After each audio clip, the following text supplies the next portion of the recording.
El sol de enero castigaba el muelle de la Marina Puerto Cancún, en Cancún, reflejándose sobre las aguas del mar Caribe como 1000 diamantes líquidos. Ricardo Valenzuela se ajustó los lentes de sol importados y revisó el reloj suizo en su muñeca por tercera vez en 5 minutos. 42 años, canas perfectamente peinadas, traje italiano impecable incluso bajo el calor caribeño. Cada paso que daba hacia su yate resonaba con la confianza de quien había transformado una pequeña constructora heredada de su padre en un imperio inmobiliario que dominaba el mercado del sureste de México. El Majestad, su yate de 15 metros, se mecía suavemente anclado en el muelle exclusivo. Allí, en pocas horas, Ricardo cerraría el contrato más importante de su carrera.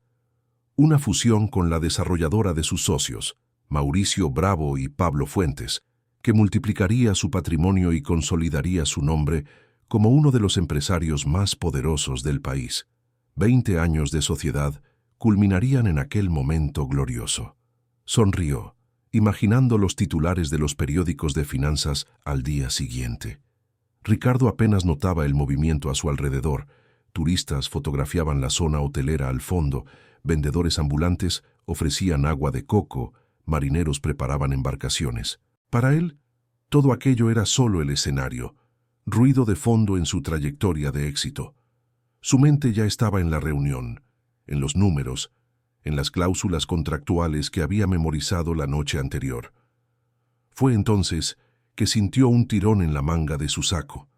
Ricardo se giró bruscamente, listo para regañar a quien se hubiera atrevido a tocarlo. Sus ojos se encontraron con una niña de aproximadamente 8 años, demasiado delgada para su edad, con el cabello castaño y revuelto, atado en una cola de caballo chueca. Su ropa era un mosaico de retazos, literalmente, una camiseta rosa deslavada con parches mal cosidos y unos shorts de mezclilla claramente heredados de alguien más grande. Sus pies sucios calzaban unas sandalias de plástico gastadas, pero lo que más llamó la atención de Ricardo fueron los ojos de la niña, cafés e intensos, que ardían con una urgencia que contrastaba con su apariencia frágil. «Señor, no puede subirse a ese barco», dijo, con la voz firme a pesar de su respiración acelerada. Ricardo suspiró, irritado. «Mira, niña, no traigo cambio ahora. Busca ayuda en la iglesia de la esquina», respondió gesticulando vagamente hacia la calle e intentando soltarse. «No quiero su dinero», insistió ella apretando aún más la tela del saco. «Usted está en peligro. Escuché todo anoche». La paciencia de Ricardo se evaporó. «Suelta mi ropa ahora. Llego tarde a una reunión importantísima y no tengo tiempo para juegos». «No es un juego». La niña alzó la voz, atrayendo las miradas curiosas de la gente cercana. «Los amigos del señor le van a hacer algo malo allá en el barco. Los oí hablando anoche, cuando intentaba dormir por allá». Señaló un rincón oscuro entre 2 contenedores de carga, cerca de una bodega abandonada. Ricardo sintió una punzada de vergüenza al darse cuenta de que algunas personas se habían detenido a observar la escena. Lo último que necesitaba era un escándalo con una niña de la calle el día más importante de su vida profesional. Se arrodilló, poniéndose a la altura de la niña, y bajó la voz. «A ver, ¿cómo te llamas?» «Isabel. Pero todos me dicen Isa».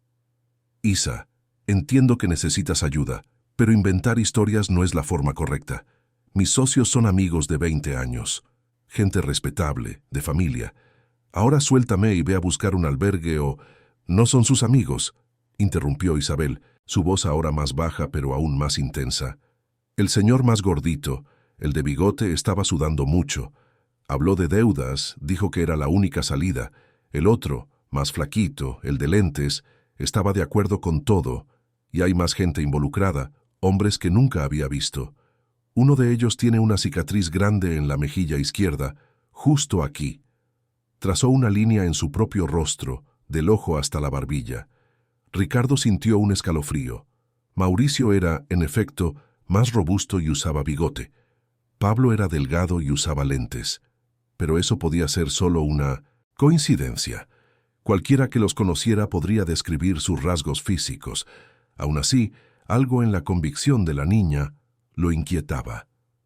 «¿Cómo sabes que son mis socios?», preguntó para ponerla a prueba. «Porque dijeron su nombre. Ricardo Valenzuela.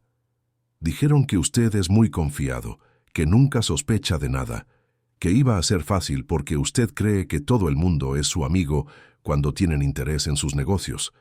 Isabel recitó las palabras como si las hubiera memorizado. «Y dijeron que después de que usted firmara unos papeles importantes, iban a hacer que pareciera un accidente, que el barco iba a regresar sin usted». El corazón de Ricardo se aceleró. Aquello era demasiado específico para ser invención de una niña de 8 años. Accidente. La palabra resonó en su mente. Se levantó abruptamente, mirando el Majestad con otros ojos. De repente, el yate que simbolizaba su éxito parecía una trampa flotante. «¿Por qué me estás contando esto?», preguntó, todavía escéptico, pero ahora genuinamente curioso. «Porque necesito ayuda, y usted parece alguien importante, capaz de resolver problemas», respondió Isabel con una honestidad que lo desarmó. «Y porque, aunque sea un hombre rico, que ni voltea a ver a gente como yo, usted no merece que le hagan eso. Nadie se lo merece. ¿Y qué tipo de ayuda quieres a cambio de esta información?». Ricardo se cruzó de brazos, volviendo a su modo de empresario pragmático. «Mi hermana. Me separaron de ella hace 3 meses. Se llama María Fernanda. Tiene 5 años. Los del DIF se la llevaron a un lugar y a mí a otro. Dijeron que nos iban a poner en casas de acogida hasta encontrar a alguien que quisiera quedarse con las dos. Pero casi nadie quiere a 2 niñas juntas», explicó Isabel, y por primera vez su voz tembló. «Me escapé del albergue para intentar buscarla, pero es imposible. No sé dónde está. Si usted es rico y poderoso, como parece, a lo mejor puede averiguar dónde está mi hermana». Ricardo estudió el rostro de la niña. Había algo en ella, una mezcla de desesperación y determinación, que lo conmovió de una forma que no había experimentado en años. ¿Desde cuándo había dejado de ver a las personas como personas y había comenzado a verlas solo como piezas en su juego de negocios? ¿Cuándo había sido la última vez que realmente le había prestado atención a alguien que no pudiera ofrecerle algún beneficio corporativo? «Está bien», dijo finalmente. «Vamos a hacer un trato. Si lo que dices es verdad, si realmente hay algo raro pasando en mi yate, te prometo que usaré todos mis recursos para encontrar a tu hermana. Pero si es mentira, si estás inventando todo esto». «No estoy inventando», aseguró Isabel, sus ojos brillando con una esperanza cautelosa. «Se lo juro por lo más sagrado, por mi hermana, que es lo único que tengo en este mundo». Ricardo sacó su celular y marcó. Respondió una voz grave y profesional. «Cárdenas, soy yo. Necesito que vengas a la Marina Puerto Cancún ahora mismo. Trae los binoculares y la cámara de largo alcance. Sí, es urgente. 5 minutos». Colgó y volvió su atención a Isabel. «Mi jefe de seguridad va a verificar tu historia. Si hay algo sospechoso en el barco, él lo va a identificar». Isabel asintió vigorosamente. «Va a ver que digo la verdad». El hombre de la cicatriz traía una playera negra sin mangas. Tiene un tatuaje de una serpiente en el brazo derecho, y el bigotón traía un portafolio café de piel. No dejaba de apretarlo contra el pecho, todo nervioso. Ricardo anotó mentalmente cada detalle. Si la niña estuviera inventando, los detalles no coincidirían. Pero si estaba diciendo la verdad, no quería ni pensar en las implicaciones. 20 años de sociedad, 20 años de confianza, todo basado en una mentira. Imposible. Mauricio y Pablo eran prácticamente su familia. Habían construido ese imperio juntos, superado crisis, celebrado victorias. Mientras esperaban, Ricardo observó a Isabel. No dejaba de mirar a su alrededor, como un animal acorralado, lista para huir a la menor señal de peligro. ¿Cuántos años habría pasado en las calles? ¿Cómo había llegado a esa situación? Se sorprendió a sí mismo, preguntándose si ella habría comido algo ese día, si tendría dónde dormir por la noche, si estaría enferma. Pensamientos que normalmente nunca ocupaban su mente. siempre llena de hojas de cálculo y contratos. Una camioneta negra se estacionó cerca del muelle y un hombre alto, de hombros anchos y corte de pelo militar, bajó. Leandro Cárdenas había sido capitán del ejército antes de convertirse en el jefe de seguridad personal de Ricardo hacía 5 años. Discreto, eficiente y absolutamente leal. «Señor Valenzuela», saludó Cárdenas formalmente. «¿Qué sucede?» «Esta niña afirma haber escuchado una conversación sospechosa que involucra a mis socios y a mi yate. Necesito que hagas una revisión visual discreta de la embarcación. Busca a personas que no deberían estar ahí, especialmente a un hombre con una cicatriz en la cara y un tatuaje de serpiente en el brazo», instruyó Ricardo, manteniendo un tono profesional a pesar de la tensión creciente. Cárdenas miró a Isabel con curiosidad, pero no hizo preguntas. Sacó el equipo del auto y se posicionó estratégicamente detrás de una pila de contenedores, desde donde tenía una vista clara del Majestad sin ser visto. Los minutos se arrastraron como horas. Ricardo intentaba parecer tranquilo, pero sus manos sudaban dentro de los bolsillos del pantalón. Isabel permanecía a su lado, mordiéndose el labio inferior, con los ojos fijos en el barco, como si pudiera ver a través de las paredes. Finalmente, Cárdenas regresó. Su rostro habitualmente inexpresivo estaba tenso. «Señor, necesitamos hablar en privado», dijo en voz baja, lanzando una mirada significativa a Isabel. «Puedes hablar frente a ella. Fue ella quien me alertó», respondió Ricardo, sintiendo que el corazón se le aceleraba. «Hay 4 hombres en el yate, además de la tripulación regular. 2 están escondidos en el compartimento de carga inferior. Logré identificar a uno de ellos cuando abrió la escotilla para tomar aire. Coincide exactamente con la descripción de la niña, cicatriz facial y tatuaje de serpiente. Están armados, señor. Vi claramente la funda de una pistola cuando el sujeto se movió». El mundo de Ricardo pareció inclinarse. Isabel tenía razón, completamente. Sus socios, sus amigos de 2 décadas, habían planeado algo terrible. La palabra que la niña había usado resonó de nuevo en su mente. Accidente. Ricardo sintió que las piernas le flaqueaban. Se apoyó en el cofre de la camioneta de Cárdenas, tratando de procesar la información. 20 años. 20 años de sociedad, de negocios construidos codo a codo, de cenas familiares, de confidencias compartidas, y todo era una farsa que culminaba en ese momento de traición absoluta. «Tenemos que llamar a la policía inmediatamente», dijo Cárdenas con urgencia, ya sacando el celular. «Espera». Ricardo levantó la mano, su mente trabajando a toda velocidad a pesar del shock. «Si llamamos a la policía ahora y rodeamos el barco, pueden tomar rehenes o intentar huir. Y necesito entender por qué. Necesito escuchar de Mauricio y Pablo el motivo de todo esto. Señor, con todo respeto, su seguridad es más importante que cualquier explicación», argumentó Cárdenas. «Lo sé, pero piénsalo. Esperan que yo suba desprevenido, ¿cierto? Si simplemente no aparezco, van a sospechar y podrían desaparecer antes de que consigamos pruebas concretas de sus intenciones. Necesitamos estar absolutamente seguros antes de destruir la reputación de 2 empresarios respetados». Isabel, que había permanecido en silencio observando la conversación entre los 2 hombres, finalmente habló. «¿Se va a subir a ese barco?» Después de todo lo que le conté, parecía genuinamente preocupada. Ricardo miró a la niña, a esa pequeña que acababa de salvarle la vida con una simple advertencia. Una extraña sensación de responsabilidad se apoderó de él. «No puedo dejarlos escapar, Isa, pero te prometo que tendré cuidado.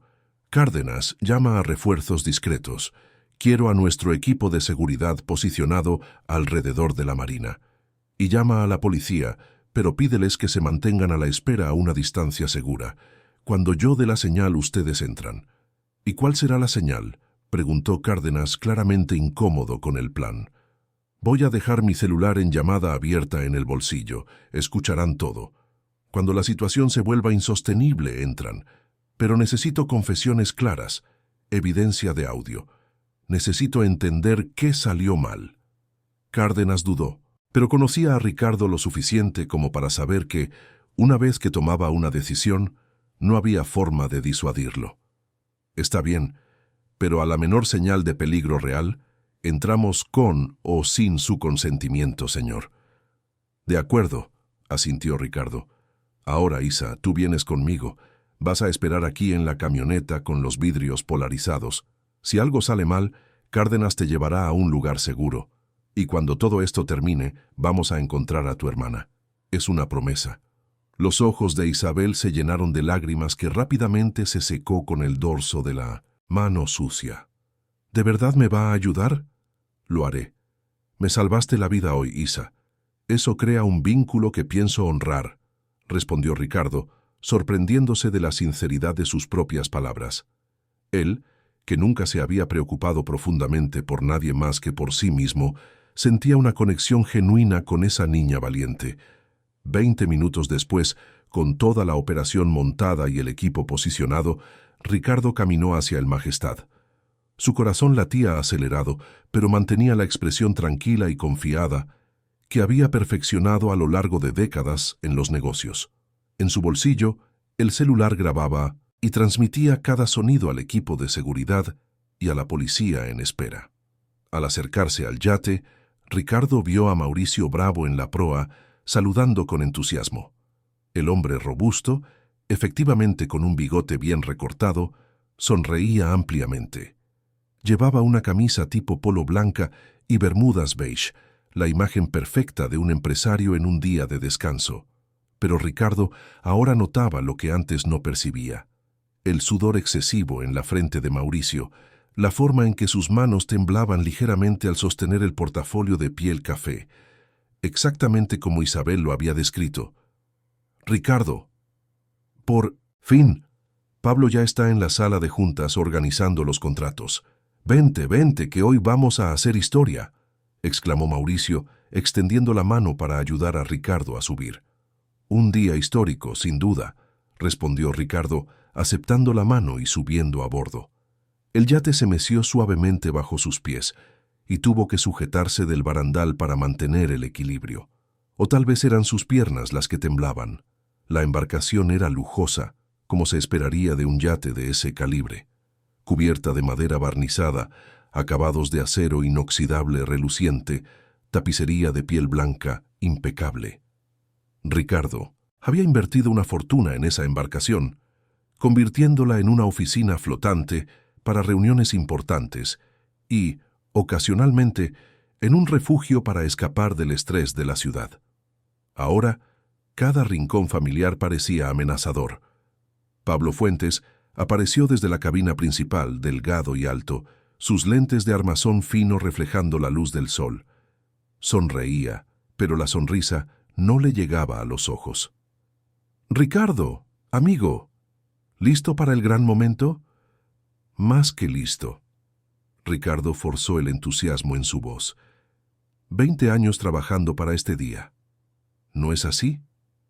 Exactamente, asintió Pablo, pero había algo falso en su tono. Algo que Ricardo, ahora alerta, percibía claramente. 20 años de sociedad culminando en este momento perfecto.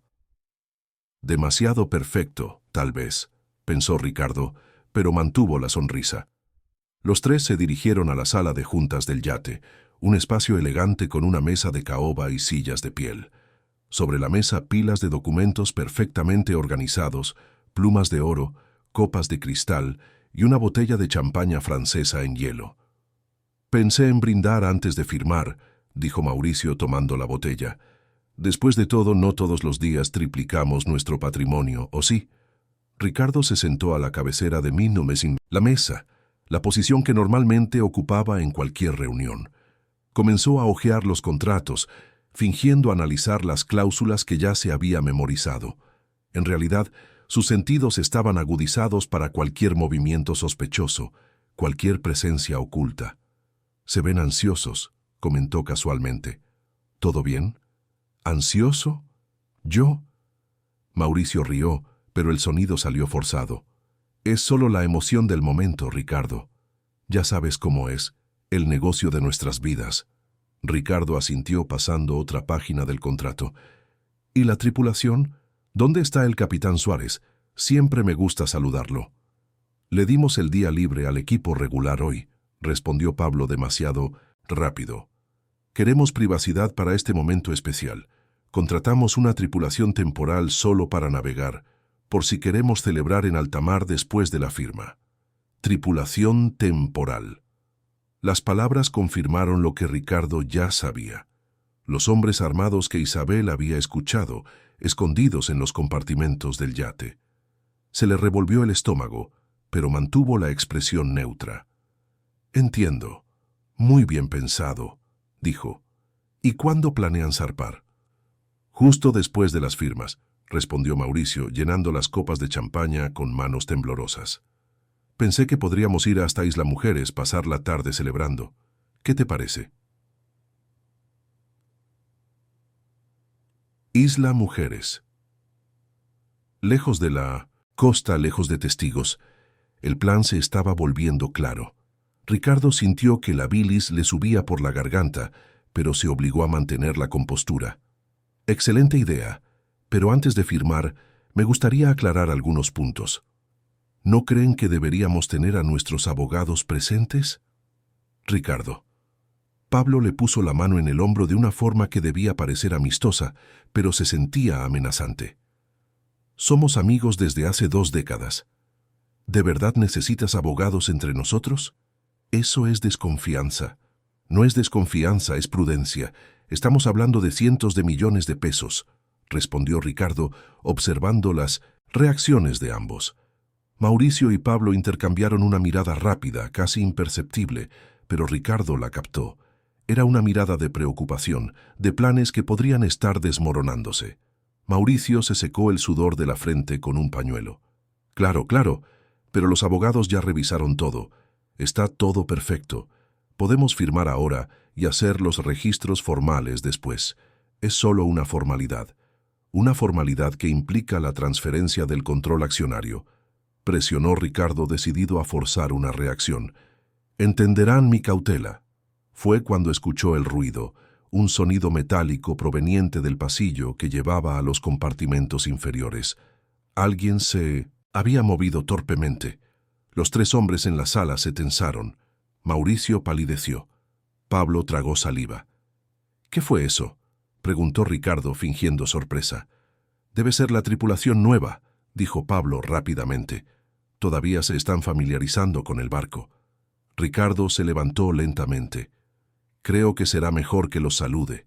Siempre me gusta conocer a quien está al mando de mi embarcación». «¡No!», prácticamente gritó Mauricio, levantándose también bruscamente. «Quiero decir, no es necesario. Están ocupados preparando el barco. Concentrémonos en lo importante, en los contratos». Fue en ese momento que Ricardo se dio cuenta. Mauricio había cerrado discretamente la puerta de la sala de juntas. Estaban encerrados allí. La trampa se estaba cerrando. Ricardo volvió a sentarse, pero ahora con los músculos tensos, listo para reaccionar a cualquier movimiento súbito. El ambiente en la sala de juntas había cambiado por completo. La farsa de la cordialidad se estaba deshaciendo como niebla bajo el sol. Mauricio seguía de pie, con el portafolio de piel apretado contra el pecho, exactamente como Isabel lo había descrito.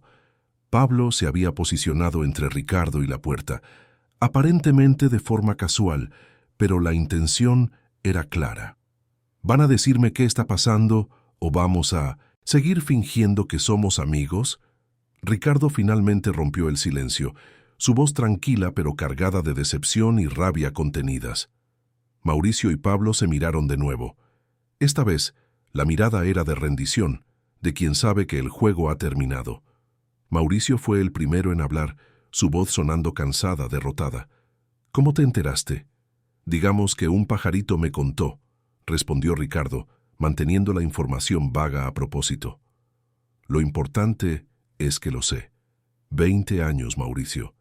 20 años de sociedad. ¿Y planearon esto?» «No lo entiendes», intervino Pablo, quitándose los lentes y frotándose los ojos como si pudiera borrar la realidad. «Estamos desesperados, Ricardo, completamente desesperados». ¿Desesperados?, repitió Ricardo, incrédulo. Son multimillonarios. ¿Qué puede dejarlos tan desesperados como para planear algo terrible contigo?, completó Mauricio, desplomándose en una silla. Deudas, Ricardo, deudas enormes que ni te imaginas que existen. El motor del yate comenzó a rugir. Alguien había encendido la embarcación. Ricardo sintió que el pánico comenzaba a subir, pero se obligó a permanecer tranquilo. Cárdenas y el equipo estaban escuchando todo. Solo necesitaba mantener a los dos hablando, conseguir todas las confesiones necesarias. ¿Qué tipo de deudas?, preguntó, genuinamente curioso a pesar de la peligrosa situación. Pablo volvió a ponerse los lentes y miró a Ricardo directamente. ¿Recuerdas cuando nos expandimos al mercado inmobiliario de lujo en la Riviera Maya hace 3 años? Ese condominio de alto nivel que prometía rendimientos increíbles. Lo recuerdo. Ustedes llevaron ese proyecto por separado sin mi participación directa, confirmó Ricardo. Fue un desastre, confesó Mauricio con la voz entrecortada. Problemas ambientales, permisos negados, demandas judiciales. Lo perdimos todo. Pero no podíamos dejar que lo supieras, no podíamos admitir el fracaso. Así que empezamos a pedir préstamos muy fuertes para cubrir los hoyos, pensando que lograríamos revertir la situación. Y no lo lograron, concluyó Ricardo. Peor que eso, continuó Pablo. Los acreedores no eran exactamente personas que aceptan retrasos en los pagos. Son individuos peligrosos, Ricardo. El tipo de gente que no envía cobradores educados con cartas de aviso. Enviaron amenazas concretas contra nuestras familias, nuestros hijos. Ricardo sintió una punzada de algo parecido a la compasión, pero rápidamente la sofocó. ¿Y entonces decidieron que la solución era eliminarme y quedarse con mi parte de la empresa? No fue idea nuestra, prácticamente gritó Mauricio con lágrimas corriendo por su rostro. Fue de ellos, de los acreedores. Dijeron que o encontrábamos una forma de pagar, o ellos mismos resolverían el problema a su manera. Fue cuando sugirieron que, si tú ya no estabas, la fusión aún podría ocurrir. Pero con tus acciones siendo redistribuidas entre nosotros, tus socios sobrevivientes, el valor sería suficiente para pagar todas las deudas y aún sobraría para empezar de nuevo. ¿De verdad creyeron que se saldrían con la suya?, preguntó Ricardo con la voz cargada de incredulidad. ¿Creen que nadie sospecharía? Sería un accidente, dijo Pablo con la voz fría, casi mecánica. Un trágico accidente en el mar. Sucede más de lo que imaginas, Ricardo. El mar no devuelve todos los cuerpos. No siempre deja evidencias claras. La puerta de la sala se abrió de repente. 4 hombres entraron y Ricardo reconoció inmediatamente al líder por la descripción de Isabel. Una cicatriz que le cortaba la mejilla izquierda del ojo a la barbilla, transformando su rostro en una máscara amenazante. El tatuaje de serpiente en su brazo derecho parecía palpitar mientras gesticulaba. Todos portaban armas en la cintura. «Ya basta de plática», dijo el hombre de la cicatriz con voz áspera. «Ustedes dos son muy sentimentales. Están estorbando. Mira, Genaro, Ricardo ya lo sabe todo. El plan fracasó», intentó argumentar Mauricio con la voz temblorosa. «El plan solo fracasa si se rajan ahora», respondió Genaro, acercándose a Ricardo. «Y a estas alturas, rajarse no es una opción. Ustedes dos están tan metidos en esto como yo. Así que vamos a terminar lo que empezamos». Ricardo se levantó, encarando a Genaro a pesar del miedo que sentía. «No lo van a lograr. ¿De verdad creen que sería tan idiota como para subir a este barco sin tomar precauciones?» Genaro sonrió revelando dientes manchados. «Todo el mundo es idiota cuando se trata de amigos de toda la vida. La confianza es una debilidad, señor Valenzuela. Pero dígame, ¿qué precauciones tomó? Dejó una notita en la caja fuerte de la oficina. Van a pasar días antes de que alguien la lea». «Algo mejor que eso», respondió Ricardo, sacando el celular del bolsillo y mostrando la pantalla que indicaba una llamada activa desde hacía más de 30 minutos. Mi jefe de seguridad y la Policía Federal escucharon cada palabra de esta conversación. incluyendo las confesiones completas de Mauricio y Pablo y sus amenazas directas. La sonrisa de Genaro desapareció. Mauricio dejó escapar un gemido de desesperación. Pablo simplemente se desplomó en una silla, enterrando el rostro entre las manos. Los otros 3 hombres armados se miraron entre sí. Claramente no esperaban eso. «Tienen 2 minutos para rendirse», continuó Ricardo, su voz firme a pesar de su corazón desbocado. «La Marina está rodeada. No hay a dónde huir. Entreguen las armas y todavía pueden salir de esta sin añadir más problemas a los que ya enfrentan». Genaro soltó una risa áspera. «¿Crees que tengo algo que perder? Ya estoy perdido desde hace mucho tiempo, señor Valenzuela. Si voy a caer, no será solo». Fue entonces cuando el sonido de las sirenas cortó el aire. El yate estaba anclado, pero ya se podía escuchar el ruido de lanchas rápidas acercándose. A través de las ventanas de la sala de juntas, Ricardo vio chalecos antibalas y armas apuntando. La Policía Federal había rodeado completamente el Majestad. «Se acabó, Genaro», dijo Ricardo con calma. «Suelten las armas y entréguense. No hay necesidad de empeorar la situación». Por un momento tenso, Genaro pareció considerar resistirse.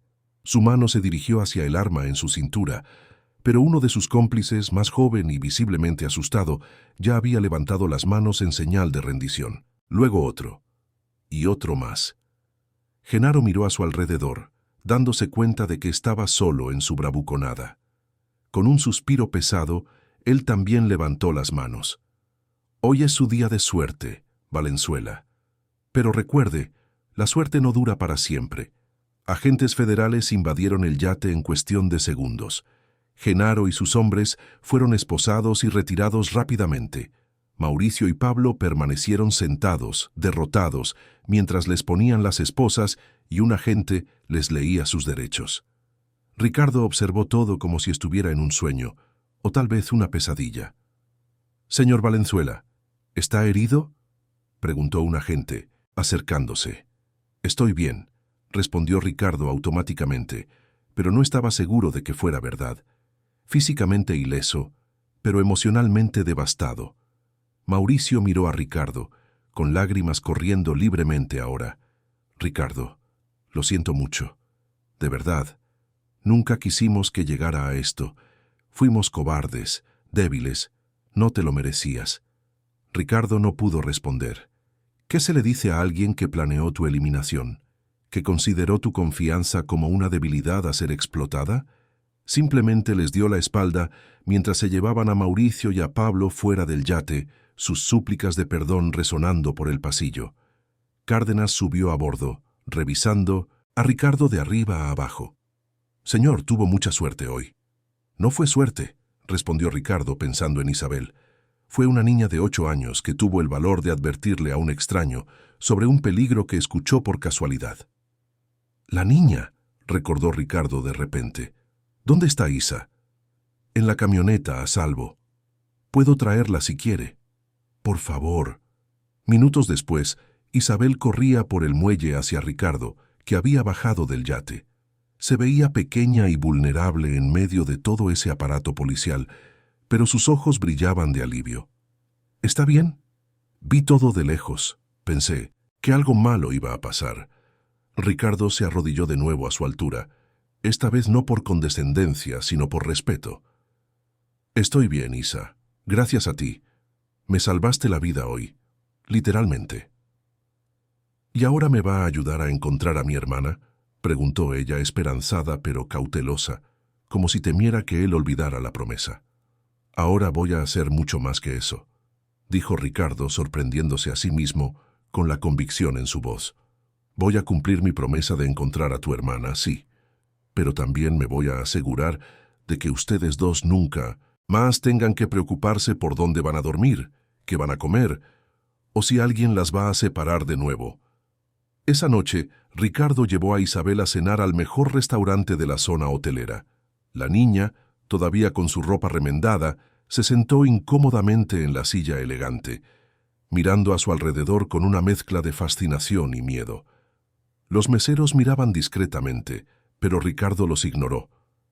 En ese momento, Solo importaba escuchar la historia completa de esa niña extraordinaria que había cambiado su vida en cuestión de horas. «Isa, cuéntamelo todo, desde el principio», pidió amablemente, después de que el mesero le trajera un jugo de naranja y un café para él. Isabel respiró hondo, sus pequeños dedos jugando nerviosamente con la servilleta de tela. «Mi mamá se llamaba Elena, trabajaba como empleada doméstica en varias casas, pero nunca lograba mantener los trabajos por mucho tiempo porque se enfermaba. Tenía un problema en el corazón que fue empeorando. Los doctores decían que necesitaba una cirugía, pero no teníamos dinero, ni seguro médico». Ricardo sintió un nudo en el pecho. Continúa. «Ella intentaba escondernos a mí y a María Fernanda lo mal que estaba. Fingía que todo estaba bien, que solo era cansancio, pero yo me daba cuenta. Cuando creía que estábamos dormidas, la oía llorar de dolor. Un día, simplemente no despertó. Los vecinos llamaron a la ambulancia, pero ya era tarde». Isabel hizo una pausa, secándose los ojos rápidamente. «Yo tenía 7 años, María Fernanda tenía 4. ¿Y su papá?» «Nunca lo conocimos. Mi mamá decía que se fue cuando supo que estaba embarazada por segunda vez. Nunca más apareció. Después de que mi mamá se fue, vinieron los del DIF. Dijeron que nos iban a poner en una casa de acogida hasta encontrar una familia que quisiera adoptarnos. Pero las separaron», completó Ricardo, sintiendo rabia por el sistema que permitía eso. «Al principio no. Fuimos al mismo albergue. Pero María Fernanda es chiquita, bonita, siempre sonriendo aunque estuviera triste. A la gente le gustaba. Después de 2 meses llegó una pareja que quería adoptar a una niña pequeña. Solo una. Dijeron que no tenían cómo cuidar a 2, contó Isabel con la voz temblorosa. «Les dije a los trabajadores sociales que no nos podían separar, que yo la cuidaría, que no daría problemas. Pero dijeron que María Fernanda merecía la oportunidad de tener una familia de verdad, que yo estaba siendo egoísta al querer retenerla conmigo». «No eras egoísta», dijo Ricardo con firmeza. «Eras una hermana protegiendo a su hermana menor. Eso es amor, no egoísmo». «Pero no sirvió de nada», continuó Isabel. «Se llevaron a María Fernanda. Lloraba, me llamaba, estiraba sus bracitos hacia mí. Intenté correr detrás del coche, pero los empleados me detuvieron. Fue lo peor que me ha pasado en la vida. Peor incluso que perder a mi mamá, porque al menos con mi mamá yo sabía que ella no quería dejarme. Pero con María Fernanda sentí como si me hubieran arrancado un pedazo de mí. Y te escapaste del albergue para buscarla», concluyó Ricardo. «Me quedé 1 mes más en el albergue, pero era insoportable. No me decían dónde estaba María Fernanda, decían que era por su bien, que tenía que aceptarlo. ¿Cómo podía aceptarlo? Es mi hermana, la única familia que me queda. Así que esperé una noche en que el velador estaba distraído y me escapé. Ya llevo casi 3 meses viviendo en las calles, preguntando en albergues, en iglesias, en cualquier lugar, pero nadie le da información a una niña. Por eso estabas en el muelle», entendió Ricardo. «Intentando sobrevivir y seguir buscando». «Exacto. Anoche estaba tan cansada que me quedé dormida en ese rincón oscuro entre los contenedores. Fue cuando oí a los hombres hablando. Al principio no puse atención, pero cuando oí que hablaban de hacerle algo terrible a alguien, me desperté por completo. Memoricé cada palabra, cada detalle. Pensé que, si tenía esa información, tal vez podría negociar ayuda para encontrar a mi hermana. Nunca imaginé que el hombre al que planeaban hacerle daño pasaría justo frente a mí esta mañana. La cena llegó, e Isabel comió con la delicadeza de quien no quiere parecer desesperada, pero era obvio que estaba hambrienta. Ricardo observó, dándose cuenta por primera vez en su vida adulta de lo privilegiado que había sido. Todas sus quejas, todas sus preocupaciones por ganancias y contratos parecían inútiles frente a la lucha diaria de esa niña, por la supervivencia y por el amor de su hermana. «Isa, mañana por la mañana voy a poner a todo mi equipo de abogados a trabajar en esto. Vamos a encontrar a María Fernanda, te lo prometo. Y cuando la encontremos me aseguraré de que nunca más la separen». «¿Pero cómo, señor? Los del DIF no me la van a devolver así nomás. Soy una niña, no tengo cómo cuidar a nadie, dijo Isabel con la voz cargada de frustración y desesperación. Ricardo se quedó en silencio por un momento, una idea formándose en su mente. Una idea absurda, impulsiva, completamente contraria a todo lo que él siempre había sido. Él, que nunca quiso casarse, nunca quiso hijos, siempre prefirió la soledad controlada de su vida corporativa. Pero algo había cambiado ese día, algo fundamental en su percepción del mundo y de su propósito. ¿Y si tú y María Fernanda no necesitaran un albergue? ¿Y si tuvieran un hogar permanente, con alguien que pueda cuidar de ustedes dos? Dijo con cuidado. Isabel lo miró, confundida. ¿Usted conoce a alguien que quiera adoptar a dos niñas? Estoy pensando en mí, respondió Ricardo, sorprendiéndose de sus propias palabras. Isabel casi tira el vaso de jugo. ¿Cómo que usted? Pero usted no tiene familia, no tiene esposa, no tiene hijos. Los del DIF ni siquiera lo considerarían. Soy un empresario exitoso, tengo recursos ilimitados, una mansión enorme que está completamente vacía, y acabo de tener una experiencia que me mostró lo vacía que era mi vida antes de que aparecieras, explicó Ricardo, su convicción creciendo con cada palabra. Puedo contratar niñeras, maestros particulares, terapeutas, lo que sea necesario, y, lo más importante, puedo garantizar que ustedes dos nunca más sean separadas. ¿Pero por qué?, preguntó Isabel con lágrimas corriendo por su rostro. ¿Por qué haría eso por nosotras? Usted ni me conoce, ni conoce a mi hermana. Porque tú me salvaste hoy, Isa, no solo de la traición de mis socios, sino de una vida vacía y sin propósito. Tenía todo materialmente hablando, pero no tenía nada que realmente importara. Ninguna conexión genuina, ningún amor verdadero, ninguna razón para despertarme por la mañana más allá de ganar más dinero que ni siquiera necesitaba. Ricardo hizo una pausa, eligiendo las palabras con cuidado. Cuando me detuviste en el muelle hoy, cuando insististe en advertirme del peligro, aunque yo fui grosero contigo, vi un valor y una bondad que había olvidado que existían en el mundo. Y cuando me contaste sobre tu hermana, sobre cómo estás dispuesta a vivir en las calles solo para seguir buscándola, entendí lo que es el amor de verdad. Quiero eso en mi vida, Isa. Quiero aprender a amar de verdad, y creo que ustedes dos pueden enseñarme. Isabel lloraba abiertamente ahora, sollozando.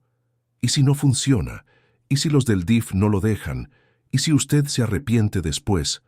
No me voy a arrepentir, prometió Ricardo, extendiendo la mano sobre la mesa para sostener la manita temblorosa de ella. Y voy a luchar por ustedes dos con la misma determinación que usé para construir mi imperio. La diferencia es que, esta vez, estoy luchando por algo que realmente importa. Se quedaron en silencio por unos minutos, cada uno absorbiendo la magnitud de lo que se estaba proponiendo. Ricardo sabía que enfrentaría escepticismo, burocracia, tal vez incluso la oposición de conocidos que lo tomarían por loco. Un soltero de 42 años, adicto al trabajo, queriendo adoptar a dos niñas. Era inusual, por decirlo menos. Pero por primera vez en décadas, Ricardo sentía que estaba haciendo algo correcto, algo que no tenía que ver con ganancias o estatus, sino con propósito y humanidad. Las paredes que había construido alrededor de su corazón comenzaban a derrumbarse, y en lugar de miedo, sentía alivio. Los días siguientes fueron un torbellino de actividad. Ricardo movilizó a sus mejores abogados para rastrear a María Fernanda a través del sistema del DIF. No fue fácil. La burocracia era un laberinto, diseñada a propósito para proteger a los niños, pero que, irónicamente, muchas veces los perjudicaba. Los registros estaban incompletos, los traslados entre albergues mal documentados, la información era contradictoria. Isabel se quedó en uno de los cuartos de huéspedes de la mansión de Ricardo en la zona hotelera. La casa era enorme, con 8 recámaras, alberca, jardín con vista al mar. Para Isabel, que había pasado los últimos meses durmiendo en rincones oscuros y calles peligrosas, era como estar en un palacio de cuento de mitos hadas, pero apenas podía apreciar el lujo.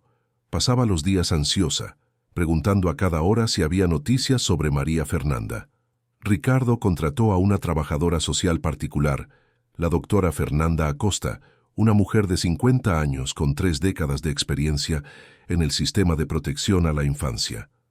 Ella fue sincera desde el principio.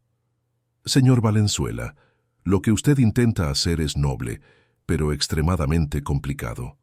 Los hombres solteros rara vez consiguen adoptar, especialmente a 2 niñas. El sistema es justificadamente cauteloso, y el hecho de que usted haya construido toda esta relación con Isabel en cuestión de días puede parecer impulsivo para los evaluadores. Entiendo las preocupaciones, pero tengo recursos ilimitados para proporcionar el mejor ambiente posible para estas niñas. Puedo pasar por cualquier evaluación necesaria, argumentó Ricardo. No se trata solo de recursos económicos, explicó Fernanda con paciencia. Se trata de estabilidad emocional, capacidad de crear vínculos saludables, tiempo disponible. Usted trabaja 16 horas al día construyendo un imperio. ¿Cómo piensa ser padre? La pregunta resonó en la mente de Ricardo durante horas después de que Fernanda se fuera. ¿Cómo pensaba ser padre? No tenía la menor experiencia. Nunca había cambiado un pañal. Nunca había leído un cuento antes de dormir. Nunca había consolado una pesadilla. Pero cuando miraba a Isabel, cuando veía la esperanza en sus ojos cada vez que sonaba el teléfono, sabía que encontraría la forma. 5 días después del incidente en el yate, el equipo de abogados finalmente localizó a María Fernanda. Estaba en un albergue en Playa del Carmen. Ricardo no perdió tiempo. Recogió a Isabel y a Cárdenas y fueron para allá inmediatamente. El albergue Esperanza era un edificio sencillo, pero bien cuidado, con paredes de colores y un pequeño parque de juegos en el patio. La directora, doña Marta, una señora robusta de cabello canoso, los recibió con cordialidad, pero también con una cautela visible. «Entiendo que usted localizó a la hermana de Isabel», dijo, mirando a la niña con simpatía. «Pero debo dejar claro que no podemos simplemente entregar a María Fernanda. Hay procedimientos, evaluaciones, y ella está en proceso de adaptación con una familia de acogida temporal». «¿Familia temporal?», preguntó Isabel, alarmada. Pero ya se la había llevado una pareja. «¿Qué pasó?». Doña Marta suspiró. Lamentablemente la adopción no se concretó. La pareja decidió que no estaba preparada para los desafíos de criar a una niña con trauma de separación. María Fernanda presentaba comportamientos difíciles, pesadillas constantes, se negaba a comer. Después de 3 semanas, la devolvieron. «La devolvieron», repitió Ricardo la palabra con disgusto, como si fuera un producto defectuoso. «Entiendo su indignación, señor Valenzuela, pero esa es la realidad del sistema. No todos los intentos de adopción tienen éxito. Lo importante es que ahora María Fernanda está en un ambiente seguro, recibiendo apoyo psicológico». «Quiero verla», dijo Isabel con firmeza. «Por favor, solo déjeme ver a mi hermana». Doña Marta miró a Ricardo, quien asintió. La directora suspiró de nuevo. «Está bien, pero solo por unos minutos, y necesito estar presente». Caminaron por el pasillo del albergue hasta una sala de juegos donde varios niños jugaban bajo la supervisión de cuidadores. En un rincón, sentada sola en una sillita pequeña, estaba una niñita de 5 años. Cabello castaño en trenzas despeinadas, ropita sencilla pero limpia, ojos enormes y tristes fijos en un libro de dibujos que ni siquiera parecía estar viendo realmente. «María Fernanda», susurró Isabel, su voz cargada de emoción. La niñita levantó los ojos lentamente, como si no confiara en lo que oía. Cuando vio a Isabel, el libro se le cayó de las manos. Por un segundo pareció congelada, como si temiera que fuera solo un sueño. Entonces, con un grito de alegría que hizo que todos en el albergue se detuvieran, María Fernanda corrió hacia su hermana. «Isa, Isa, sabía que vendrías a buscarme. Lo sabía», gritaba mientras corría con los bracitos extendidos. Las dos se encontraron en medio de la sala, abrazándose con tanta fuerza que parecían querer fundirse en una sola persona. Ambas lloraban, reían, hablaban al mismo tiempo. Ricardo sintió un nudo en la garganta, una emoción que no recordaba haber sentido antes. Incluso Cárdenas, el exmilitar rudo, se limpió discretamente los ojos.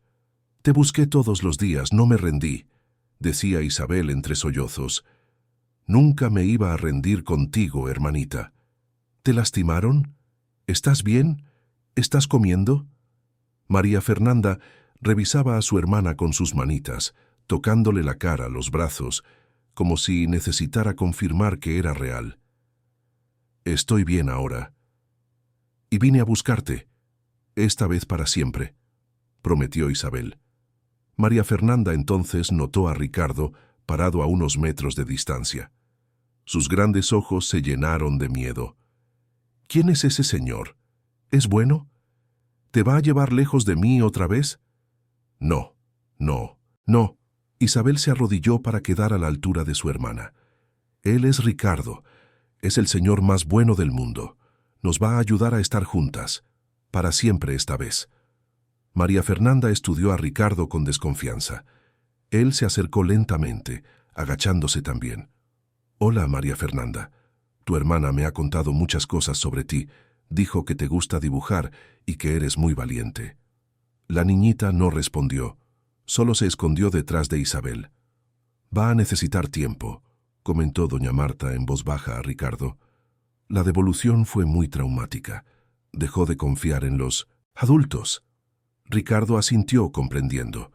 Entonces, hablando más alto para que María Fernanda pudiera oír, dijo: «Sé que no me conoces y que ya has pasado por muchas cosas malas, pero quiero hacerte una promesa a ti y a tu hermana.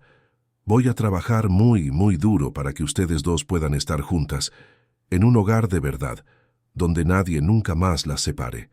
Puede que tome tiempo, y puede que sea difícil, pero no me voy a rendir. Así como tu hermana nunca se rindió en buscarte». María Fernanda se asomó por detrás de Isabel. «¿Para siempre?» «Para siempre», confirmó Ricardo extendiendo el dedo meñique. «¿Promesa de dedito?» Tras unos segundos de vacilación, María Fernanda extendió su propio dedito minúsculo y selló la promesa. La imagen de ese gesto simple se grabó en la memoria de Ricardo como un momento definitorio de su vida. Las semanas siguientes fueron una montaña rusa emocional y burocrática. Ricardo contrató a más psicólogos, trabajadores sociales, abogados especializados en derecho familiar. Pasó por innumerables evaluaciones, entrevistas exhaustivas, verificaciones de antecedentes. Su vida fue diseccionada por trabajadores sociales que querían asegurarse de que era apto para ser padre. Curiosamente, el incidente en el yate acabó jugando a su favor. Los medios habían cubierto extensamente la historia del empresario salvado por una niña en situación de calle. Ricardo se convirtió en una especie de héroe improvisado y su decisión de ayudar a Isabel a encontrar a su hermana fue vista como un acto de gratitud noble. La opinión pública estaba de su lado, lo que presionó al sistema para que le diera una oportunidad a la adopción. Pero no todo fue miel sobre hojuelas. Ricardo tuvo que reorganizar completamente su vida. Redujo su carga de trabajo a la mitad, delegando responsabilidades que nunca había confiado a nadie. Transformó 2 recámaras de la mansión en espacios perfectos para niñas, con la ayuda de Isabel, que eligió colores, muebles, juguetes. María Fernanda todavía estaba en el albergue, pero lo visitaba regularmente, cada vez más cómoda en presencia de Ricardo.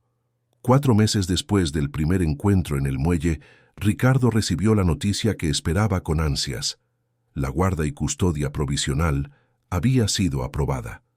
Las hermanas podrían finalmente vivir bajo el mismo techo de nuevo, bajo su cuidado mientras el proceso de adopción definitiva seguía su curso. El día que fue a buscar a María Fernanda al albergue para traerla definitivamente a casa, la niñita llevaba una pequeña mochila con todas sus pertenencias. Apenas podía contener la emoción. «¿Voy a vivir contigo y con Isa para siempre?», preguntó por 100ª vez. «Para siempre y un día más», respondió Ricardo, una frase que se convertiría en un mantra en su nueva familia. La adaptación no fue perfecta ni instantánea. María Fernanda se despertaba todas las noches gritando, aterrorizada por pesadillas de que se la llevaran de nuevo. Ricardo aprendió a correr a su cuarto, encender la luz, sostener sus manitas hasta que se calmara y volviera a dormir. Isabel, por su parte, tenía dificultades para confiar en que aquello era permanente. Guardaba comida debajo de la cama, escondía ropa en su mochila, siempre preparada para tener que huir de nuevo. Ricardo contrató a la mejor terapeuta infantil de la región, la doctora Beatriz Méndez, quien trabajó pacientemente con las niñas, ayudándolas a procesar sus traumas. Las sesiones eran difíciles, pero necesarias. Lentamente, muy lentamente, las niñas comenzaron a florecer. 6 meses después de mudarse a la mansión, ocurrió un momento que Ricardo guardaría para siempre en su corazón. Era un viernes por la noche, y él había llegado más temprano del trabajo para cenar con las niñas. María Fernanda, ahora con 6 años, estaba ayudando a poner la mesa, una tarea que se tomaba muy en serio. Isabel estaba en la cocina, hablando animadamente sobre un proyecto de la escuela. «Papá, ¿me pasas la sal?», pidió María Fernanda con naturalidad. El silencio que siguió fue casi tangible. María Fernanda se congeló, dándose cuenta de lo que había dicho. Isabel apareció desde la cocina, con los ojos muy abiertos. Ricardo sintió que se le subían las lágrimas, pero las contuvo. No quería asustar a las niñas con la intensidad de su emoción. «Claro, hija», respondió con voz ronca, pasándole el salero con manos temblorosas. María Fernanda lo miró, luego a Isabel y de nuevo a él. «¿Te puedo llamar papá, aunque los papeles de la adopción no estén listos?» Ricardo se arrodilló a su lado, sosteniendo su carita entre las manos. «Puedes llamarme como quieras, María Fernanda, pero sería el honor más grande de mi vida que ustedes dos me llamaran papá». Isabel se acercó, todavía cautelosa. «¿Y si sale mal? ¿Y si el juez decide que no te puedes quedar con nosotras?» «No va a salir mal», prometió Ricardo, abriendo los brazos para abrazarlas a las dos. «Pero incluso si saliera mal, incluso si todo el universo conspirara en nuestra contra, lucharía hasta mi último aliento para mantener a nuestra familia unida. Ustedes dos son mi familia ahora, mi hija y mi hija», señaló a cada una, «y la familia es para siempre». Esa noche, los 3 durmieron juntos en la sala, cubiertos con un edredón grande, viendo películas hasta tarde. Fue la primera noche en que María Fernanda durmió sin pesadillas. Fue la primera noche en que Isabel no revisó su mochila de escape antes de dormir, y fue la primera noche en que Ricardo sintió que realmente tenía un hogar, no solo una casa. La adopción definitiva fue concedida 1 año y 2 meses después del encuentro en el muelle. El juez, el doctor Fernando Almada, un hombre de 60 años con décadas de experiencia en casos de adopción, dio un discurso emotivo durante la audiencia final. «En todos mis años trabajando en derecho familiar, rara vez he visto una transformación tan profunda como la que he presenciado en este caso. Señor Valenzuela, usted no solo abrió su casa a estas niñas, sino que abrió su corazón, de una manera que cambió fundamentalmente quién es usted. Y niñas», miró a Isabel y a María Fernanda, sentadas junto a Ricardo, «ustedes no solo encontraron un hogar, sino que también le enseñaron a un hombre que había olvidado el verdadero significado de la riqueza. Por lo tanto, es con gran alegría que concedo la solicitud de adopción. Ricardo Valenzuela, usted es ahora, legal y oficialmente, el padre de Isabel Elena Valenzuela y María Fernanda Valenzuela». El llanto fue general en la sala de audiencias. Incluso los abogados, normalmente profesionales y comedidos, se limpiaban los ojos discretamente. Ricardo abrazó a entonces sus hijas, ahora oficialmente suyas, y sintió que su vida finalmente tenía sentido. Los años que siguieron fueron de crecimiento y descubrimientos para todos. Isabel se dedicó a los estudios con fervor, siempre la mejor alumna de la clase. Tenía un agudo sentido de la justicia y hablaba con frecuencia de querer ayudar a otros niños cuando creciera. María Fernanda descubrió un talento extraordinario para el arte. Pasaba horas dibujando y pintando, sus obras reflejando el viaje de dolor y sanación que había vivido. Ricardo se transformó por completo. El empresario frío y enfocado solo en las ganancias se convirtió en un padre presente y amoroso. Asistía a todas las presentaciones escolares, ayudaba con la tarea, organizaba fiestas de cumpleaños elaboradas, les enseñó a las niñas a andar en bicicleta en el malecón. Su empresa seguía siendo rentable, pero había aprendido a delegar y a priorizar. Ninguna reunión era más importante que la cena familiar. 5 años después de la adopción, Isabel, ahora con 13 años, hizo una pregunta durante la cena que tomó a Ricardo por sorpresa. «Papá, ¿te arrepientes de haber cambiado tu vida por nosotras?» Ricardo soltó el tenedor, mirando a su hija con genuina sorpresa. «¿Arrepentirme? Isa, ¿por qué preguntas eso? Es que a veces me pongo a pensar en la vida que tenías antes de conocerme. Eras libre, podías trabajar todo lo que quisieras, viajar cuando quisieras. No tenías que preocuparte por boletas de calificaciones o peleas entre hermanas o cosas de niños», explicó Isabel mirando su plato. «Mírame», pidió Ricardo suavemente. Cuando ella levantó los ojos, él continuó.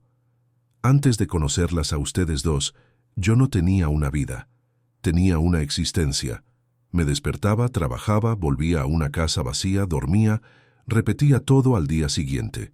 Tenía dinero, éxito, respeto profesional, pero no tenía amor. No tenía propósito, no tenía una razón para sonreír de verdad. Ustedes no cambiaron mi vida, Isa. Ustedes me dieron una vida, y estaría eternamente agradecido si hubiera perdido todo lo material, pero las hubiera ganado a ustedes dos, porque valen más que cualquier imperio que pudiera construir». María Fernanda, ahora con 10 años, saltó de su silla y abrazó a Ricardo. «Te amo, papá». «Las amo a las dos más que a nada en este mundo», respondió Ricardo, abrazando a sus 2 hijas. La experiencia de la paternidad inspiró a Ricardo de otras maneras también. Comenzó a cuestionarse cuántos otros niños estaban perdidos en el sistema, separados de sus hermanos, esperando familias que nunca llegarían. 3 años después de la adopción, fundó la ONG Hermanos Unidos, dedicada específicamente a encontrar hogares para grupos de hermanos que, como Isabel y María Fernanda, eran frecuentemente rechazados porque las familias querían adoptar solo a un niño. La organización creció rápidamente. Ricardo invirtió recursos significativos, pero también dedicó tiempo personal, dando conferencias, compartiendo su historia, creando conciencia sobre la importancia de no separar a los hermanos. Isabel y María Fernanda también participaban, cuando era apropiado para sus edades, contando sus propias experiencias para inspirar a otros a considerar la adopción. En 10 años, Hermanos Unidos había ayudado a unir a más de 2.000 grupos de hermanos con familias adoptivas. La organización se expandió a otros estados, convirtiéndose en un referente nacional en la adopción de hermanos. Ricardo recibió premios, reconocimiento internacional, pero nada de eso importaba tanto como ver las fotos de hermanos reunidos, las sonrisas genuinas de niños que finalmente tenían un hogar. Isabel se graduó de Derecho a los 22 años, entre las mejores de su generación. En su discurso de graduación, habló sobre su viaje personal y su compromiso de trabajar en el derecho de la niñez y la adolescencia, específicamente mejorando el sistema de acogida para que otros niños no pasaran por lo que ella pasó. María Fernanda estudió Bellas Artes, especializándose en arteterapia.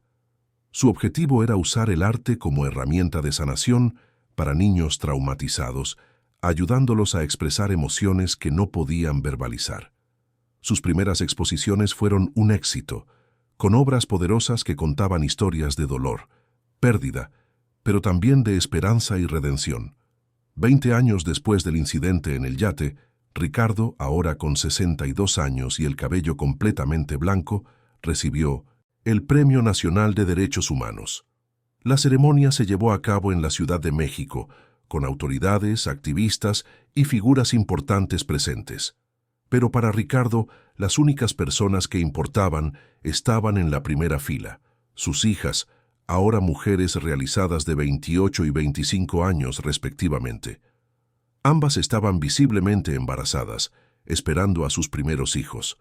Ricardo iba a ser abuelo. La idea todavía lo emocionaba profundamente. Él, que un día pensó que moriría solo en su mansión vacía, ahora estaba rodeado de familia y amor. En su discurso de agradecimiento, Ricardo habló con la voz entrecortada. Este premio es un honor inmenso, pero no lo merezco yo solo. Todo comenzó con una niña valiente que tuvo el valor de advertirle a un extraño sobre un peligro. Isabel, tú me salvaste ese día en el muelle, no solo del peligro físico, sino de una vida sin significado. Y María Fernanda, tú me enseñaste que el amor puede sanar hasta las heridas más profundas. Ustedes dos me mostraron que la familia no se trata de sangre, se trata de elección, compromiso y amor incondicional. Cada niño que nuestra organización ha ayudado a reunir con sus hermanos, cada familia que hemos formado es un testimonio del poder transformador del amor que ustedes dos me enseñaron. La audiencia se puso de pie en una ovación. Ricardo vio a sus hijas llorando, abrazadas, y bajó del escenario para abrazarlas también. Allí, rodeado por las mujeres extraordinarias en las que se habían convertido sus hijas, Ricardo reflexionó sobre el viaje imposible que habían recorrido juntos. Si ese día en el muelle hubiera terminado de otra manera, si él hubiera ignorado a Isabel, si se hubiera subido al yate desprevenido, nada de esto existiría. No habría familia, no habría ONG, no habría miles de hermanos reunidos. La traición de sus antiguos socios, irónicamente, había sido el catalizador para el mayor bien de su vida. 25 años después del encuentro que lo cambió todo, Ricardo estaba sentado en el jardín de su casa, ahora una propiedad aún más grande en Mérida, a donde se había mudado para tener más espacio para la familia que crecía. 4 nietos jugaban a su alrededor, Lucas y Beatriz, hijos de Isabel, y Miguel y Sofía, hijos de María Fernanda. Abue, cuéntanos otra vez la historia de cómo conociste a mamá, pidió Lucas, de 7 años, sentándose a los pies de Ricardo.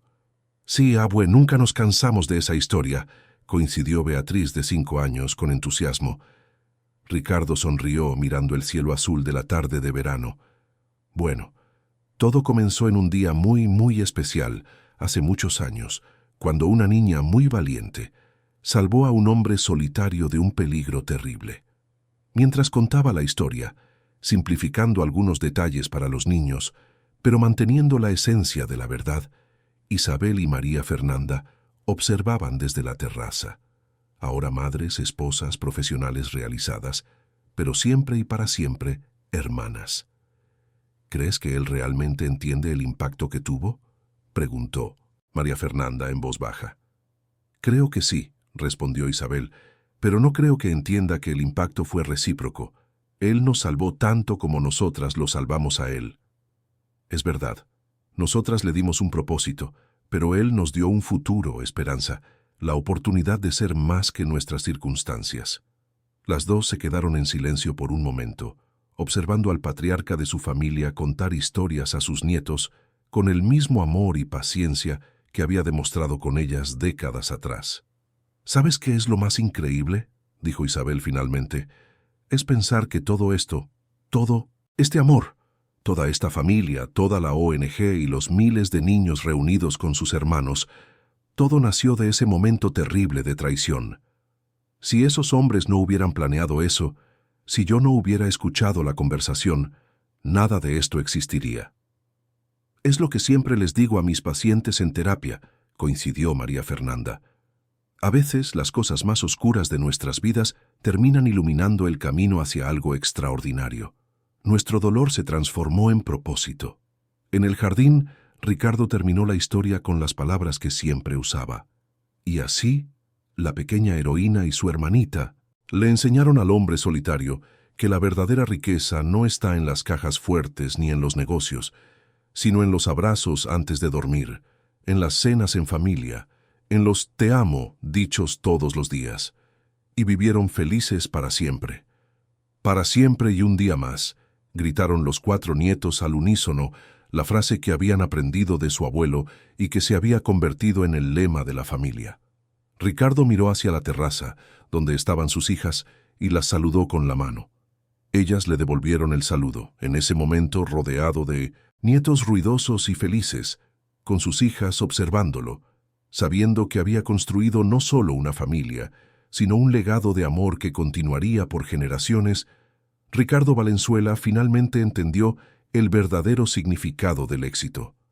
Esa noche, cuando todos ya se habían dormido, Ricardo se quedó despierto un poco más, mirando las estrellas por la ventana de su cuarto.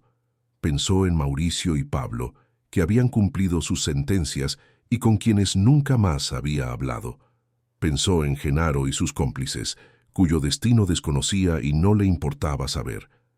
Pensó en todas las decisiones que lo habían llevado a ese momento. Y por primera vez en décadas, Ricardo agradeció por la traición. Agradeció por el día terrible que se había convertido en la bendición de su vida. Porque sin esa oscuridad jamás habría encontrado la luz. Sin ese peligro jamás habría sido salvado. Sin esa niña valiente en el muelle jamás habría descubierto su propósito. Mañana se despertaría temprano para preparar el desayuno favorito de sus nietos. Después iría a la oficina de la ONG para una reunión sobre la expansión a 3 estados más. Por la tarde tenía una cita con Isabel para discutir un caso legal complicado que involucraba a una familia de 5 hermanos que necesitaban permanecer juntos. Y por la noche, cena en familia, como siempre. Una vida sencilla, pero infinitamente rica. Una vida que valía cada segundo. Una vida que comenzó con la advertencia de una niña valiente y se transformó en un legado de amor. Para siempre y un día más, susurró Ricardo a las estrellas antes de finalmente permitirse dormir con una sonrisa tranquila en el rostro y el corazón en paz. Fin de la historia. Queridos oyentes, esperamos que la historia de Ricardo, Isabel y María Fernanda haya tocado sus corazones profundamente. Este viaje nos muestra que los momentos más oscuros pueden transformarse en las bendiciones más luminosas de nuestras vidas y que el verdadero amor no conoce límites ni circunstancias. Si esta historia te emocionó, no dejes de suscribirte a nuestro canal para recibir más narrativas que celebran la fuerza del amor, la familia y la redención. Dale like si Ricardo, Isabel y María Fernanda se ganaron un lugar especial en tu corazón. Y en los comentarios, comparte con nosotros. ¿Crees que los pequeños actos de valentía pueden transformar vidas enteras? Todos los días traemos nuevas historias que te van a emocionar, inspirar y hacer reflexionar sobre lo que realmente importa en la vida. No te pierdas nuestros próximos contenidos. Hasta la próxima historia. Y recuerda, la familia es una elección del corazón, para siempre y un día más.